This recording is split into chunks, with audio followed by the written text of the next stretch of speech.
সাথে সুন্দর এবং যথাযথ আচরণ করো, ভালো ব্যবহার করো, এটা তার হক।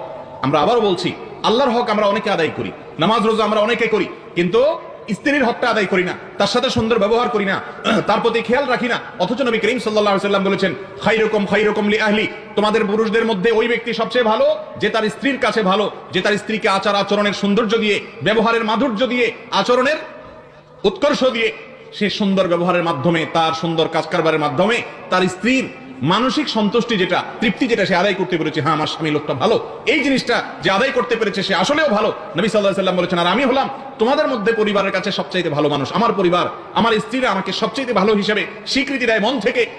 এই জায়গাটা একজন মুসলমান পুরুষকে যেতে হবে। আর এটা হবে তখনই সম্ভব যখন তাদের সাথে আপনি কথায় কথা গালিগালাজ করবেন না, কথায় কথা দুর্ব্যবহার করবেন না, কোথাও কোথাও চড়াও হবেন না, ছোট লোকের মতো কথা বলবেন না, তুচ্ছ বিষয়ে তাকে ছোট করবেন না, তার ভুল ভ্রান্তিকে মাফ করার মতো মানসিকতা আপনার মধ্যে থাকতে হবে আপনি একজন স্বামী হিসেবে।